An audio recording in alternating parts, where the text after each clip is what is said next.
Bismillahirrahmanirrahim. Qala mu'alifu rahimallahu ta'ala wa nafa'ana bihi wa bi'ulumihi fi dharaini. Amin ya rabbal alamin. Sahabat, di dalam kitab Al-Maut wa Alamul Barzah karya Syekh Ahmad As-Sufi diterangkan, termasuk rahmat Allah kepada seorang mukmin, Dia memberikan ganjaran kepadanya di alam barzah karena amal kebaikan yang dilakukan orang lain untuk dirinya. Amal kebaikan tersebut banyak jenisnya.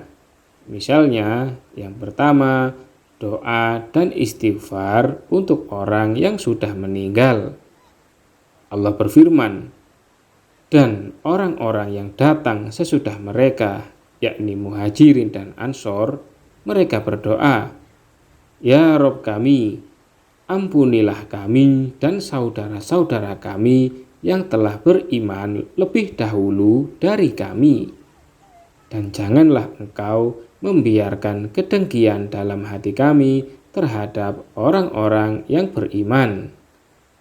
Wahai Rob kami, sesungguhnya engkau maha penyantun dan maha penyayang.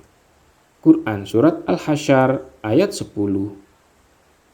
Ayat tersebut menjelaskan istighfar dan doa yang dilakukan orang yang masih hidup untuk orang yang mati akan diterima Allah, sehingga Allah pun akan mengampuni orang-orang beriman yang mati, padahal mereka di alam barzah dan tak mengetahui apapun yang diberikan kepada mereka setiap kali ada orang-orang yang meminta ampun untuk mereka.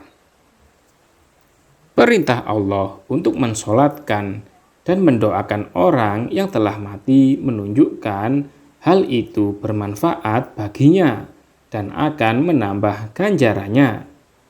Rasulullah bersabda, jika kalian mensolatkan orang mati, ikhlaslah dalam berdoa. Hadis riwayat Abu Dawud.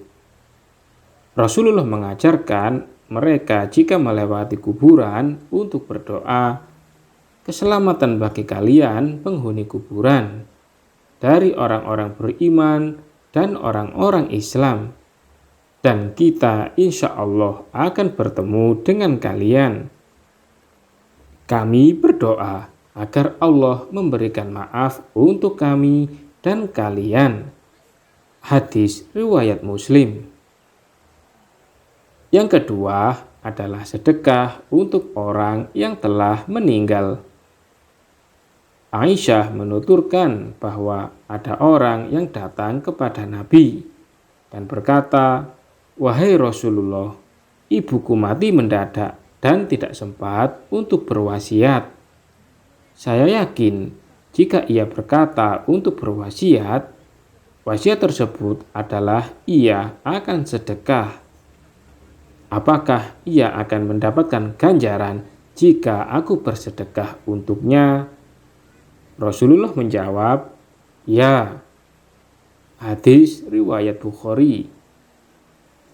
Anak soleh, baik laki-laki maupun perempuan, harus mengeluarkan sedekah untuk orang tuanya sesuai dengan kemampuannya, karena amal tersebut diridhoi Allah dan sebagai balas budi terhadap segala hal yang mereka lakukan untuk anak mereka ketika masih hidup. Juga agar orang tua menjadi syafaat untuk anak-anak mereka pada hari kiamat, sebagaimana yang telah diterangkan dalam hadis riwayat At-Tabrani. Yang ketiga adalah haji dan umroh.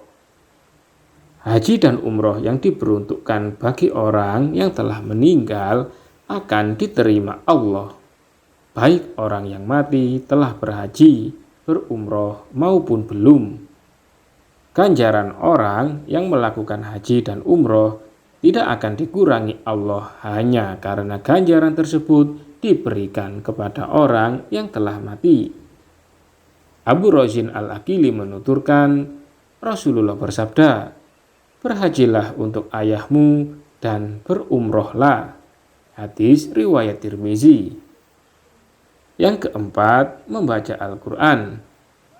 Pahala membaca Al-Quran akan sampai kepada orang yang mati. Dengan kata lain, ganjaran membaca Al-Quran akan sampai kepada orang yang mati jika bacaan tersebut diberikan kepadanya. Ganjaran tersebut akan sampai tanpa harus mengurangi ganjaran orang yang membacanya sedikit pun.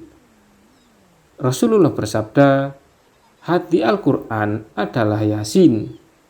Tidak ada orang yang membacanya dengan mengharapkan ridho Allah dan negeri akhirat, kecuali Allah pasti mengampuninya.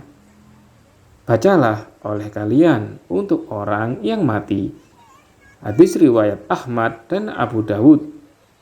Dengan demikian, Rasulullah telah memberikan wasiat kepada umatnya untuk membaca surat Yasin agar orang yang masih hidup dan telah meninggal bisa mengambil manfaatnya. Abdullah bin Umar pernah mendengar Rasulullah bersabda, jika ada orang yang mati, janganlah kalian menahan dan bergegaslah menuju kuburannya. Namun, bacalah awal Al-Baqarah di kepalanya dan akhir Al-Baqarah di kedua kakinya. Hadis riwayat Al-Baihaqi. Wallahu a'lam bishawab.